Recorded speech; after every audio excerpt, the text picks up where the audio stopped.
Hello and welcome back to another video on the rest of the day and to another edition of NXT Out of 10. And of course we got all of the fallout from Showdown last week, and of course Trick Williams is no longer TNA champion after being defeated by Mike Santana at Bound for Glory. So of course we're going to have the fallout for that as NXT prepares for Halloween Havoc on October 25th. But before that we had a quick recap of the show last week, and Ricky Saints made his way to the ring. He said he's tired of having to wait for a challenger and called out Trick Williams for a title match at Halloween Havoc. Trick appeared on the big screen and said it's not his fault Ricky couldn't get the job done last week, which is ironic seeing as Williams lost his title a few days ago. A pretty quick segment, it was over in a few minutes. It was fine for what it was and set up a title bout, but it would have made more sense for Williams to earn a shot in some way rather than him just walking into it, I guess. But yeah, an okay start to the show. As we moved on to our first match, and for the first time in over 5 years, Matt Cardona stepped into a WWE ring to take on Briggs, who was looking to send Cardona back to TNA with a few new bruises. Cardona came out the gate hot with punches and kicks that sent Briggs to the corner, but the big man quickly cancels former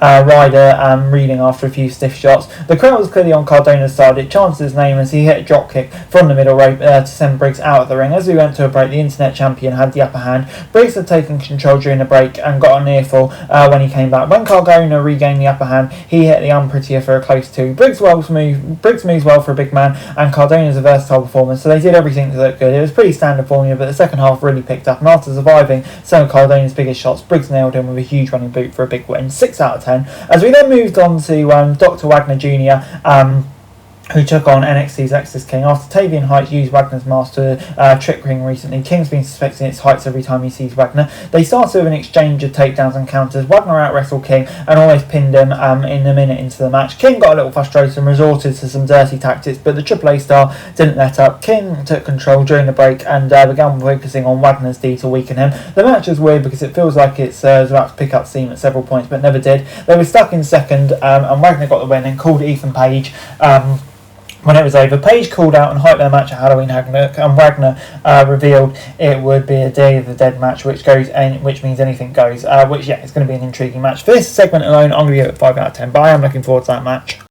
It was then Zarya versus Blake Monroe. Zarya told Rooker that she wanted to take on Monroe by herself during a backstage segment. There was a little tension between the tag partners, and the announcers made sure to point that out. Zarya kept overcoming Monroe during the first few minutes. The Glamour eventually found a way to counter her strength and take control, so she started focusing on Zarya's leg to soften her up. From that point forward, it felt even. Zarya had the power advantage, but Monroe was willing to bend rules more and use that advantage whenever she could. Monroe got a chair from under the ring, but Rooker showed up and took it from her. While the ref was dealing with that, Monroe used a hair pick up to hit Zarya in the neck before hitting her finisher to the pin and win. This was the way the match ended was predictable, but when it comes to Monroe cheating, but the way she did it was strange, using a small weapon that nobody would be able to identify, with the answers calling out as a weird decision. Zarya feels like a monster, but it wasn't a threat to anyone in a long time. It's time to end her and Rooker's partnership, so we can see her as a dominant badass that she's kind of meant to be booked as.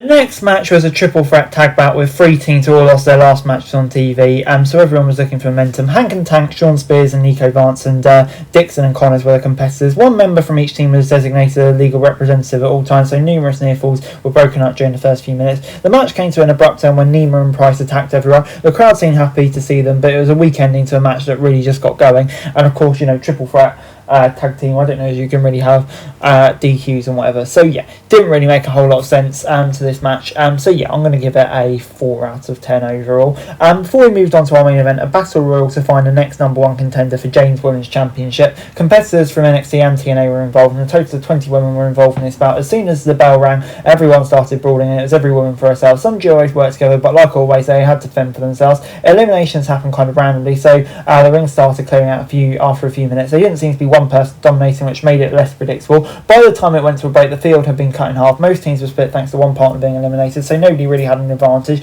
The match had isolated moments that were entertaining, but for the most part it's too chaotic to really stand out until the last few competitors. Battle Royals have an element of fun, so it was enjoyable, and the final 4 were Gray, Grace, Dame and Paxley. Dame took out Gray and she took out herself, and then Grace to at the same time to give Paxley the win. I think, yeah, a good win for Paxley. I think it's one that she deserves, and I'm intrigued to see what she does with it. So yeah, I'm going to give the match a 5 out of 10. Probably not the best battle royal I've ever seen, but I'm quite happy with the outcome, to be fair. Overall, NXT this week gets a 5 out of 10 from me.